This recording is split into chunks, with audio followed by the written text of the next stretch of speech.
I just got off a world cruise. It was 4 months long, and me and my husband and our baby were one of the youngest people on the cruise. Everyone else was about 70 to 80. They were constantly asking, like, how are you affording this world cruise? How are you on it? Are you working? And then once we got into working, every single time I was like, oh, it's really hard to explain what a blog is or like how you make money.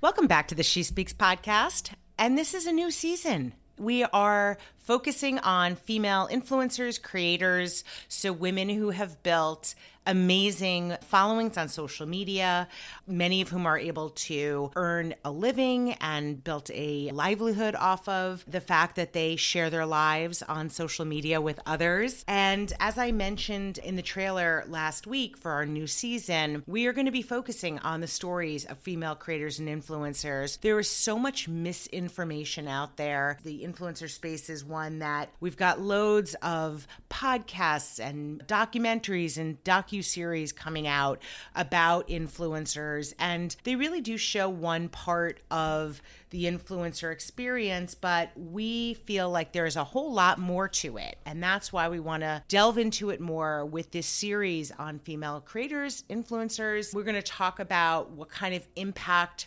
creators and influencers have on us, how we think, how we vote, how we shop, all of those things. So today's guest, we're going to kick off with a wonderful guest. We have Michelle Schroeder today from Making Sense of Sense.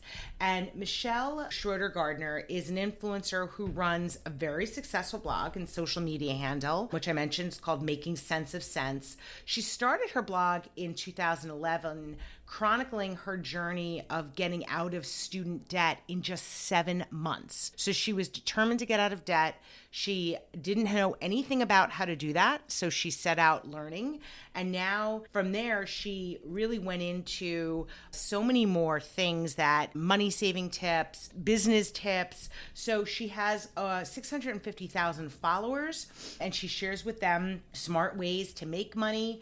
She's been named the Finance Blogger of the Year from FinCon, and she's been featured in so many media publications. I am so excited for you to hear my conversation as we kick off this new season with Michelle Schroeder-Gardner. Here we go. Michelle, welcome to the show. Hi, thanks for having me.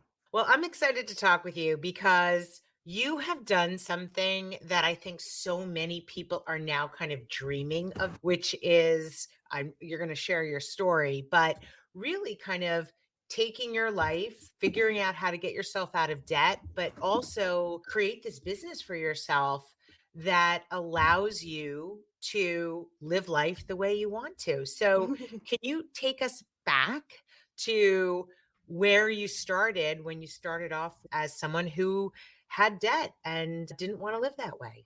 Yeah, so I started my blog back in 2011. Back then, I had no idea what I was doing. I was actually reading Cosmo magazine, and in it, they featured a personal finance website. And it just kind of opened up the world of personal finance and early retirement for me. I started reading all these different personal finance blogs, and they were talking about traveling full time, retiring early, saving, investing, paying off their debt super quickly. And that just had me super interested in just living a different financial life. Like, I feel like everyone was going in student loans, getting out a mortgage, just saving for retirement. And I realized that I could live my life a little differently. And I decided to start making sense of sense. And with that, I had like a big community of other bloggers and people who were interested in personal finance. And through that, I learned about how to make extra money, how to side hustle, how to turn my blog into business, early retirement, basically everything I was talking about. And it just kind of opened up my eyes, and I just live a different life now. Now I travel full time. I'm currently in my van. I live in a sailboat in the winter. And yeah, that's my life now. I mean, wow. That's a lot. But really, the fact that you were so early to this, how do you think things have changed in terms of communicating your message since 2011? So back in 2011, I remember being told like blogs are dead, like don't get into blogging now, which is really funny to think about because I mean, there's still a ton of room today in 2023. So for someone to say that blogging wasn't a good thing to get back into in 2011, that just seems crazy because there's so much room for growth for blogging even today. So Mhm. I was told that a lot. But anyways, the message of blogging has definitely changed over the years. I feel like in 2011, it was more like a journal entry for me. I wasn't really teaching people about personal finance. Instead, I was writing about like my mistakes and what I was doing that day. It was more of a journal. Whereas Mhm. today, it's more like I'm helping people learn about different financial topics. And it's more like I'm teaching them things instead of a journal entry. So things have definitely changed. Just a few weeks ago, I actually deleted about 1,000 blog posts for making sense of sense. And a lot of that was from my beginning. I do Mm. still have like 1,200 blog posts left. So that just kind of shows you that the beginning, things have definitely changed over the years. I definitely enjoy blogging more today than I did back then. I had no idea what I was doing back then, so it makes sense. Yeah, well, and one of the other things that I have to raise here is that you recognized the value and sticking with blogging at a time where I'd say probably around 2013, 2014, and 15, people who maybe had blogs were saying, I'm going to kind of forget my blog and I'm just going to focus on social media, right? So a lot of Mhm, them switched to focusing on social media.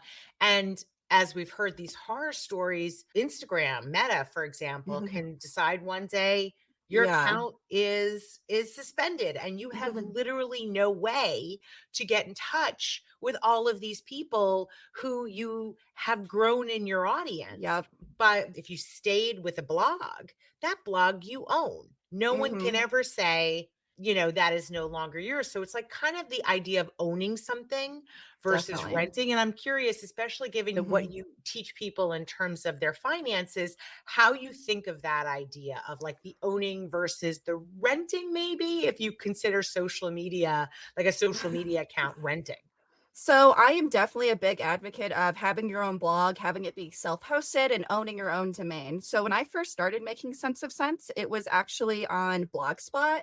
It was senseofsense.blogspot.com. Mhm. And I want to say it was maybe 6 months or a year in, Google actually deleted my blog on accident. So I had like 100 blog posts or something, and I had a lot of readers, and they just deleted it for no reason.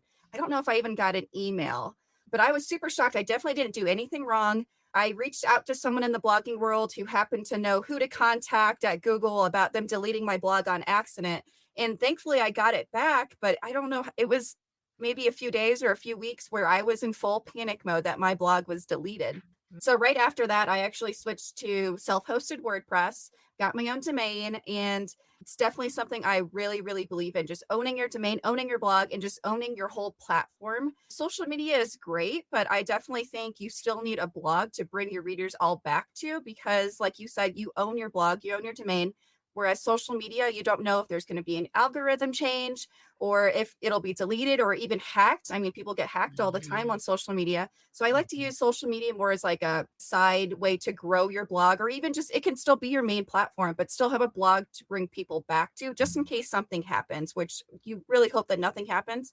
And nothing has happened since that day 10 years ago. But I mean, I definitely would not want that to happen again. Definitely not today. That would be awful. I don't know Mhm. what I would do.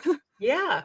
Well, and I appreciate that. I mean, I think too that I'd be interested to hear your perspective about how people have evolved their thinking too about this world of people who become influencers in an area of their expertise or something that they know about where an audience connects with them on a topic like you have and how that is viewed. I mean, I've had other influencers on the show before, and they have talked about the fact that people did not think what they did was serious and they didn't understand it years ago. Do you think there's been an evolution in how people view it? I think things have definitely changed. I mean, it is still hard to explain to people what I do these days. I just got off a world cruise. It was 4 months long, and me and my husband and our baby were one of the youngest people on the cruise. Everyone else was about 70 to 80.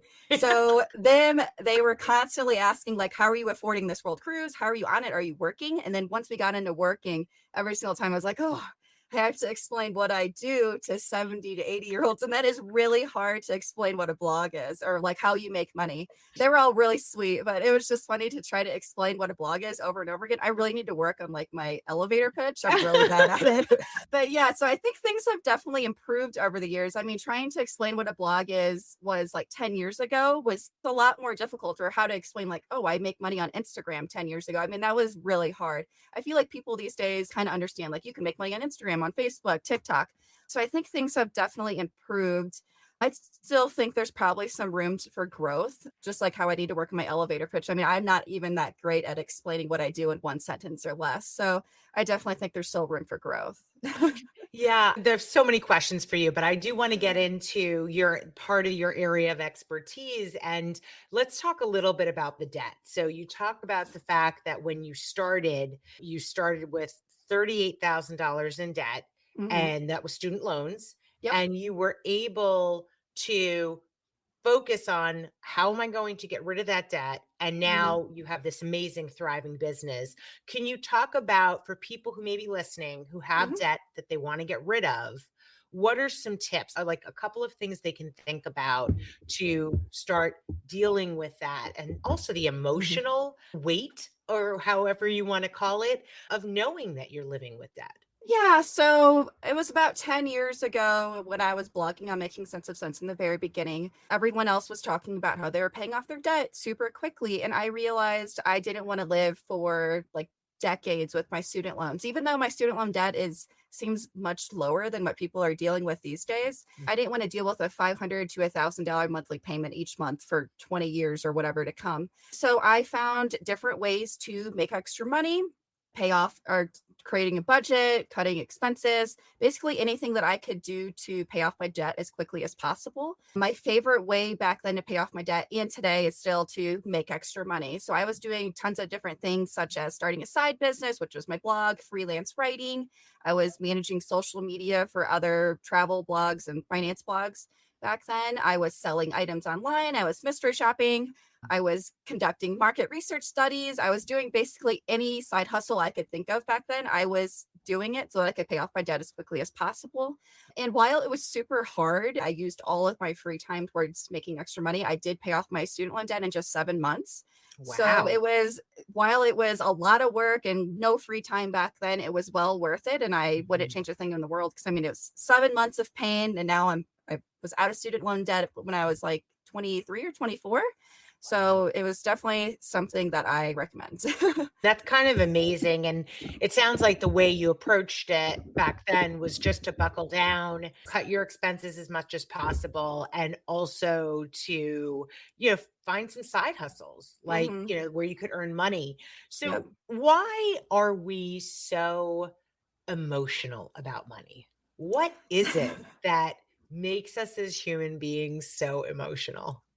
That's a hard question. I think there's a lot of different things. So, money just controls so much of your life. I mean, you have to pay your bills with it. If something happens, something breaks, your car breaks down, you have a medical expense. I mean, you need money. You need money to live in a house. You need money to eat food. You need money for everything. So, it makes sense that it's emotional. Your mindset definitely plays a huge factor when it comes to money as well. And I always recommend that someone has a positive mindset with money. That's because if you have a positive mindset, you might feel more motivated to reach your goals. You might set goals and actually achieve them. You'll see money as a tool to improve your finances.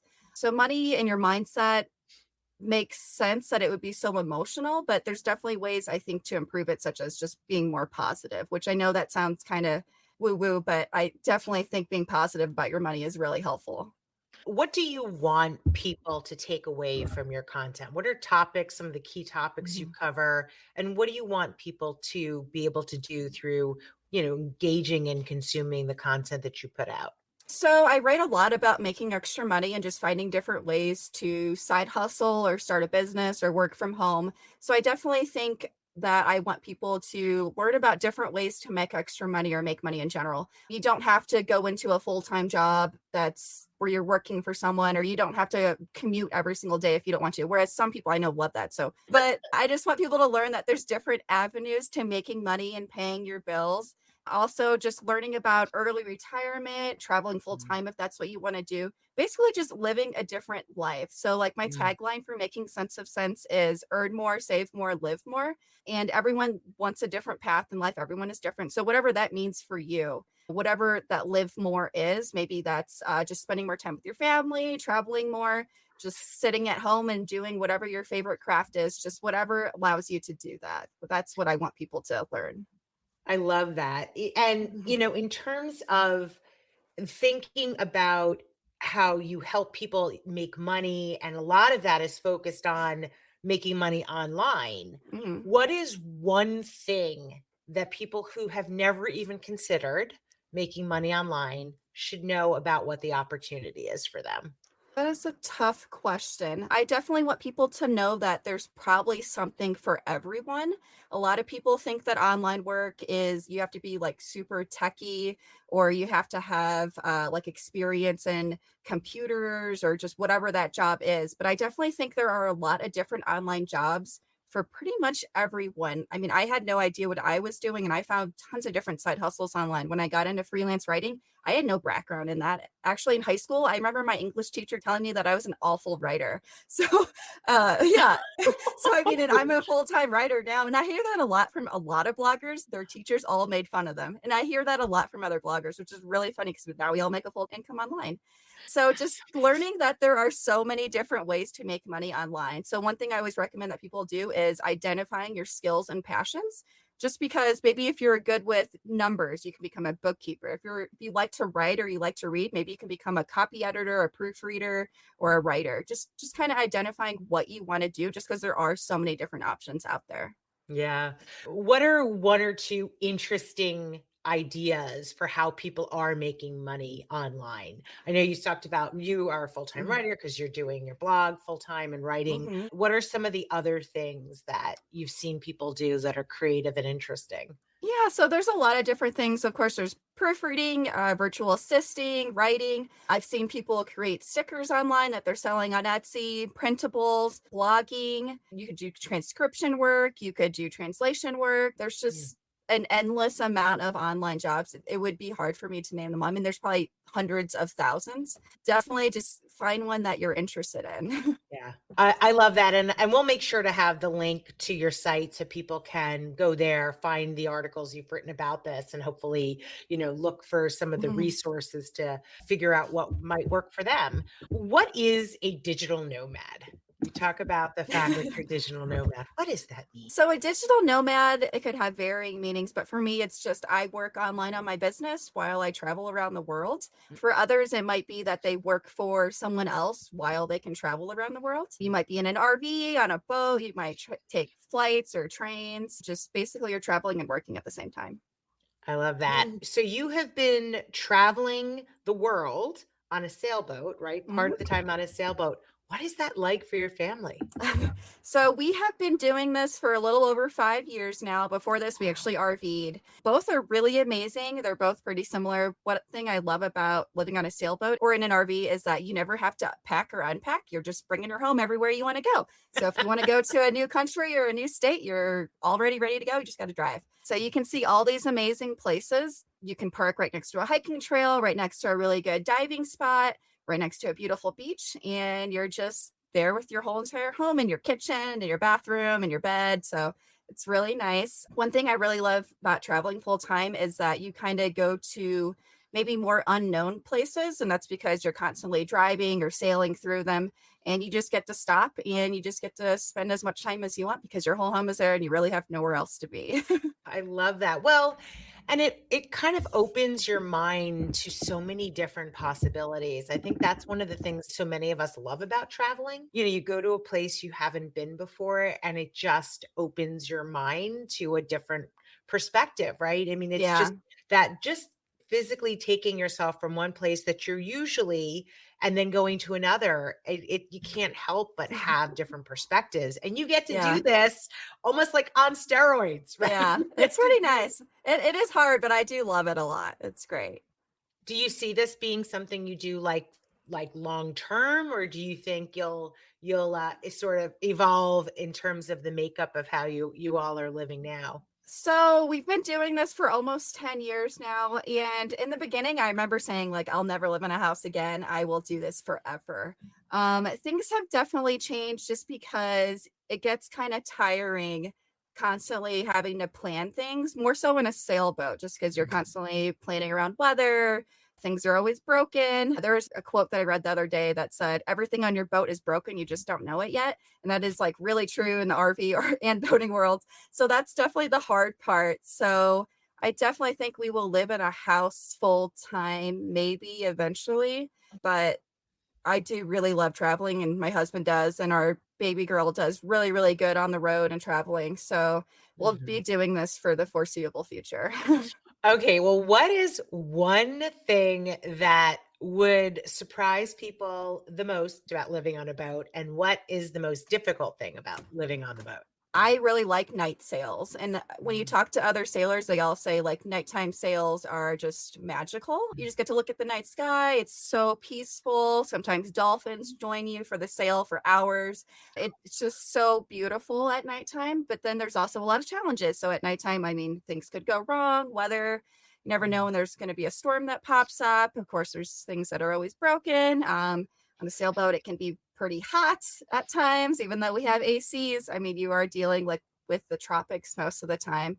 And of course, there's hurricanes. So there's definitely a lot of challenges, but it is so beautiful. It's kind of like an addiction. and if someone let's say someone's listening to this and they're like, "I really wanna do that too." Do you need to get a lot of certification to be able to sail around? Like, what is required? No. So you don't really need any certifications. It really just depends on your boat insurance company. So Mm, for sailing catamarans these days, which is what we have, I've noticed that many insurance companies are requiring an instructor to sign you off. So we had to have an instructor sign us off. Basically, he joined us aboard for a few days saying that we knew how to turn the boat on, we knew how to dock it, we knew mm, how to not catch it on fire, stuff like that. And I've noticed a lot of sailors are having to do that these days. For us, though, I didn't take any classes. That was like my class that week. My husband did take some classes, but other mhm. than that, you really don't need to do anything. But it's probably recommended that you take some courses just because it is such a steep learning curve if you don't know what you're doing. Yeah. So let's go back to the idea of making money online. There is a notion, which I'm hoping you'll first define for us, a term called affiliate marketing. Yep. That is one way that I know that a lot of people can make money online. So, first, can you talk about what is affiliate marketing? And then what are some of the right ways to do affiliate marketing? Yeah, so affiliate marketing is when you try to earn an income on your blog or your social media accounts by placing a link to a product that you're hoping people will purchase. So on my blog, I might link to a personal finance app or a personal finance book on Amazon. And I'm hoping that it will be helpful enough that a reader will purchase the product through my link. It's my favorite way to make money blogging, my favorite way to make money through social media accounts in general, anyway. Just because you can make money while you're traveling, sleeping, and I can earn money from blog posts that I wrote 5, 10 years ago. I'm still earning money today. So it's definitely my favorite. I love that. So basically, the asset that you're creating is all of this content and what you're teaching people and sharing with people embedded in that. You're able Yep. to put links that give people a chance to buy whatever product or Hmm. service you may be mentioning in your post. Is Yep. that kind of the way it works? Yep.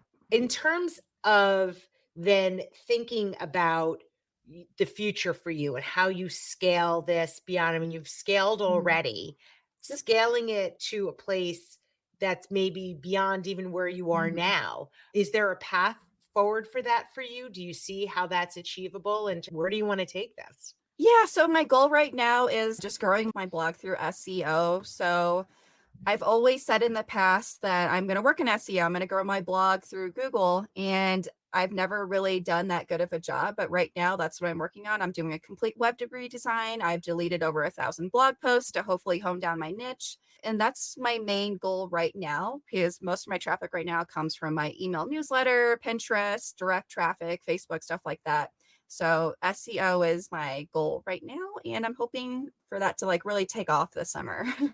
And for those who may not be aware, SEO stands for search engine optimization. And what that basically means, and this is totally probably a layperson describing it, but it's where you're hoping that the algorithm, right? If somebody goes to Google, for example, and Mhm. searches for best money tips to get out of debt, as an Yeah. example, that hopefully one of the top results that they get when they search for that will be your blog Yep. post so that they go and they check it out. And that is the ecosystem you're talking Mhm. about with SEO. Yep, exactly. So, in thinking about the social platforms, you talked about how you get from your email newsletter, you've got a list and Mhm. you've got your blog readers as well. If you think about the social platforms, Facebook, Twitter, Instagram, and TikTok maybe, or maybe Pinterest as well, or sort of are those the sort of key 5 that you engage with, or any of them, like, more important for you? So I don't really do anything on TikTok. I have like a personal TikTok, but I don't have one for my blog. Pinterest is definitely one of my top ones. And lately, surprisingly, Facebook has been really, really good for me. Organic Facebook on my page. Sometimes I've been getting like 10, 20, 30,000 views a day from Facebook, which has been, I Wow. don't know, pretty crazy because I feel like it was pretty low for a few years there. Mhm. So Pinterest and Facebook, definitely. And then for most other people these days, I have been recommending TikTok just because I've been seeing so many people see so much growth from TikTok. I'm kind of jealous that I'm not starting, but I don't know if video is really for me. It just seems like a lot of work right now with everything else that's going on. But TikTok does seem really amazing for a lot of people. So the sort of video version of the space is not the area that you're focused on. You're focused more on the written, kind of the written Yes, word. I like the written side of personal finance. It's just what I prefer, but I know plenty of people who love video and there's lots of room for that for both. Yeah.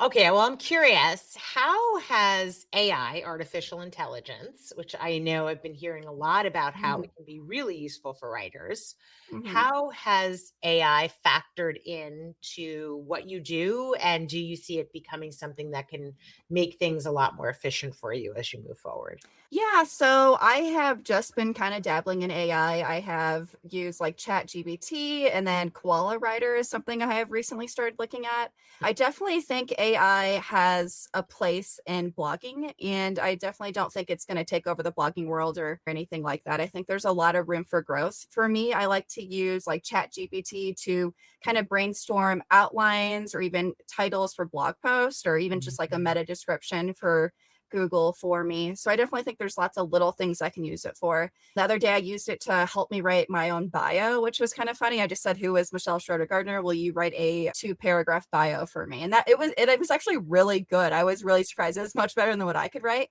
But I had it write an about page for making sense of sense. And of course, I'm like heavily editing it. It's not always right, but it does start you off with a nice little platform. And then I have been using Koala Writer for about 2 blog posts, which it helps me write the outline and helps you kind of just put everything together, but you're still heavily rewriting everything. It just kind of gets you off with like a good draft to start off with. And I've been doing the same, just kind of Mhm. dabbling a bit with Yeah. ChatGPT, and it's kind of unbelievable what it Yeah. does. I Yeah. mean, I had it help me write a survey recently, Oh, and really? it's kind of crazy. And you can, as you said, you can get more and more specific, so that it kind of learns more about the topic that you're trying to write about, or Mhm. what it is that you're trying to do. So it gets better and better as it goes. It is kind of interesting. It'll Mhm. be very interesting to see where it kind of leads us. My last question for you: where do you see yourself and your family in the next 5 years? I think it is a mix of still a lot of travel. We might get a home that we can all have our own bedrooms and fit in and just kind of relax in when we're not on the boat. But I definitely still see us spending most of our time traveling and exploring new places. We really love just kind of being on the move and meeting new people, trying new foods, and doing all that kind of stuff. So I definitely still see us doing that for a while.